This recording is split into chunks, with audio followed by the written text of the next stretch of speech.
Welcome back. If you're new here, this channel is dedicated to honest, clear health information for adults over 60. No gimmicks, no scare tactics, just the facts your doctor wishes they had more time to explain during a 15-minute appointment. Today, we need to talk about something that doesn't get nearly enough attention.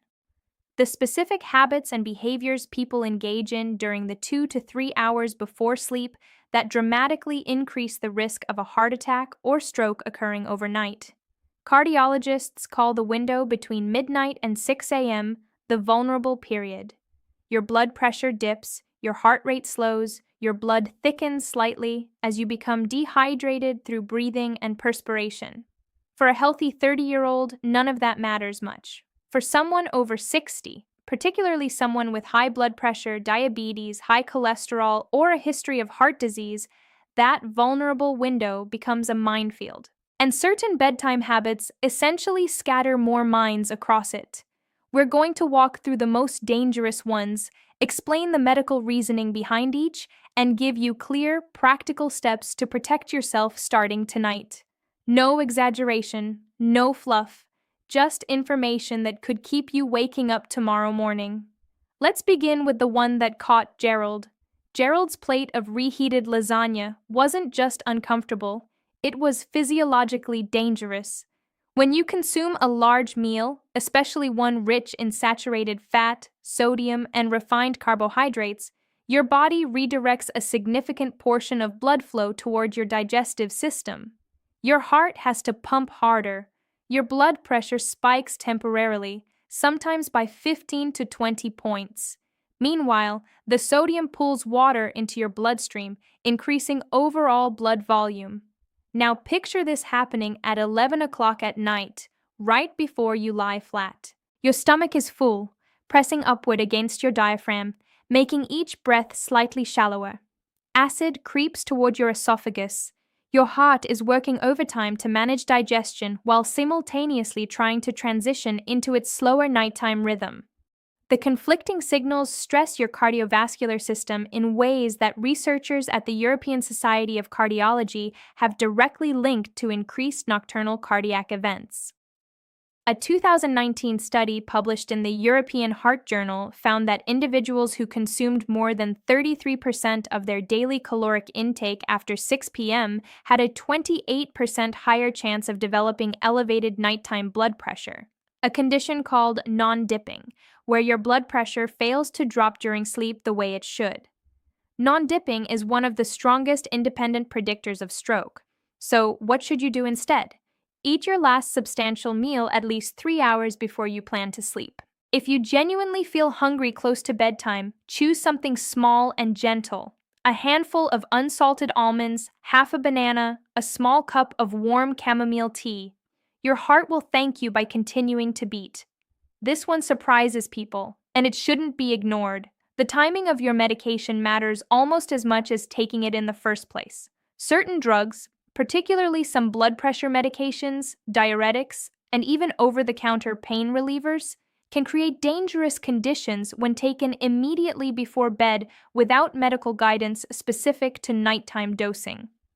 Diuretics, commonly called water pills, are a perfect example.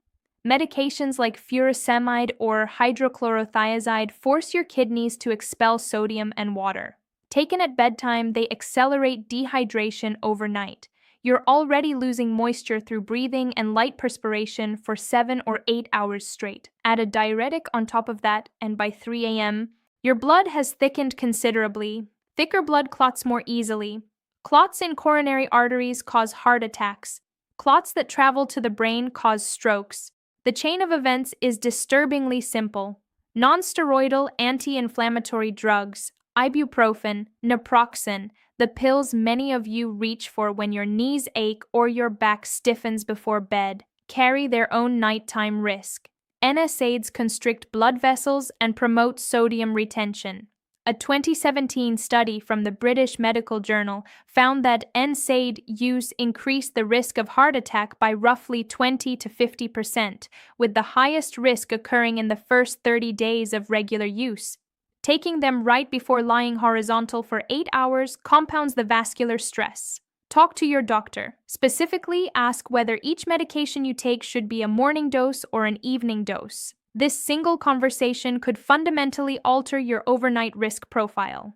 Don't rearrange your medication schedule on your own, but absolutely have that discussion at your next appointment. Write it down so you remember to bring it up. A glass of red wine to wind down. A small whiskey as a nightcap. It feels harmless, maybe even medicinal. Your grandfather probably swore by it. But here's what alcohol actually does to your cardiovascular system during sleep, and it's not what most people expect.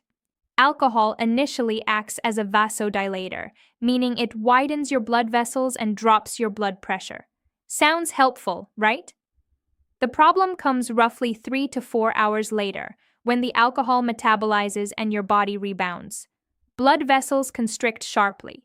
Blood pressure surges, sometimes dramatically. Heart rhythm becomes less stable. For individuals with any underlying arrhythmia, even one they don't know about yet, this rebound phase can trigger atrial fibrillation, a chaotic quivering of the heart's upper chambers that increases stroke risk fivefold. Cardiologists at the University of California, San Francisco, fitted over 400 participants with portable heart monitors and tracked alcohol consumption over a 12-week period. Each additional alcoholic drink consumed was associated with a twofold increase in the likelihood of an atrial fibrillation episode within the following 4 hours. Most of those episodes occurred during sleep, when the person had no awareness whatsoever that their heart was misfiring. If you currently drink before bed, try replacing the habit gradually.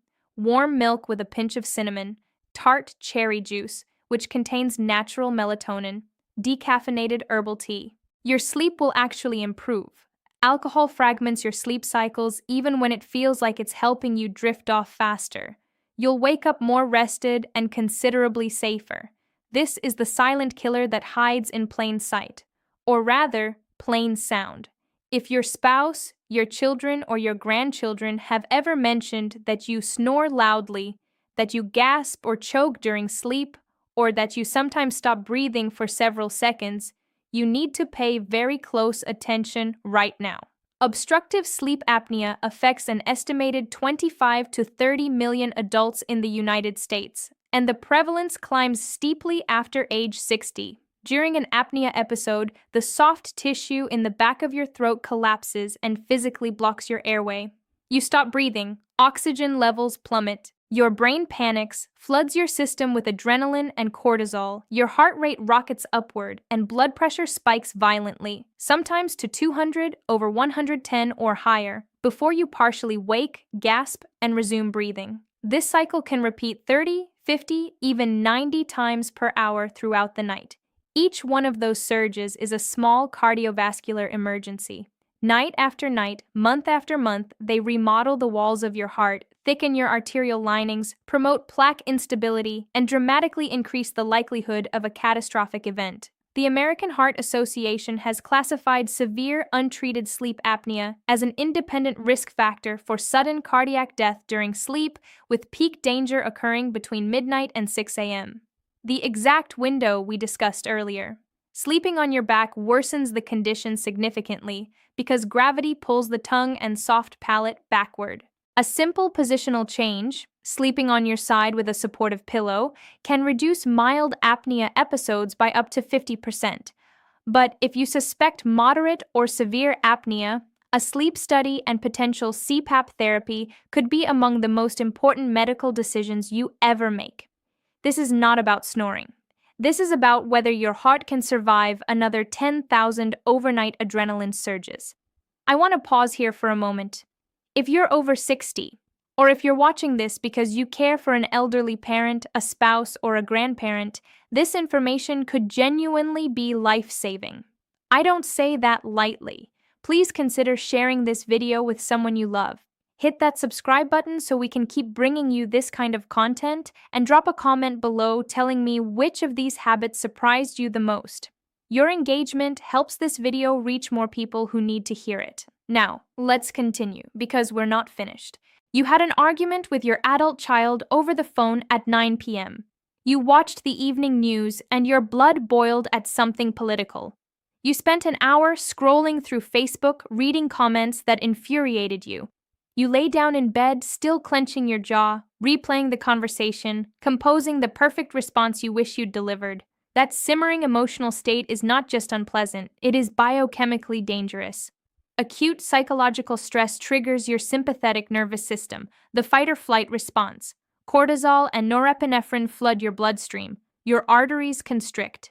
Platelets become stickier, more prone to forming clots.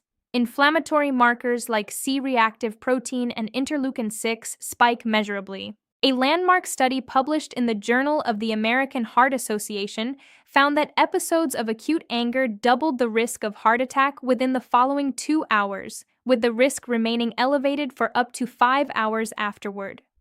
If you go to bed marinating in anger or anxiety, you carry that entire inflammatory vasoconstrictive chemical cocktail directly into the vulnerable overnight period.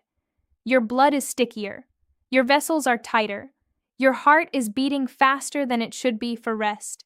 The conditions for a clot to form and lodge somewhere catastrophic are practically optimized. Protect your evenings fiercely. Turn off the news by 7:30. Let the phone argument wait until tomorrow. It will still be there, and you will handle it better after rest. Practice 4-7-8 breathing. Inhale through your nose for 4 seconds, hold for 7, exhale slowly through your mouth for 8. Repeat 4 cycles. This directly activates your parasympathetic nervous system, the calming counterpart, and measurably lowers cortisol within minutes.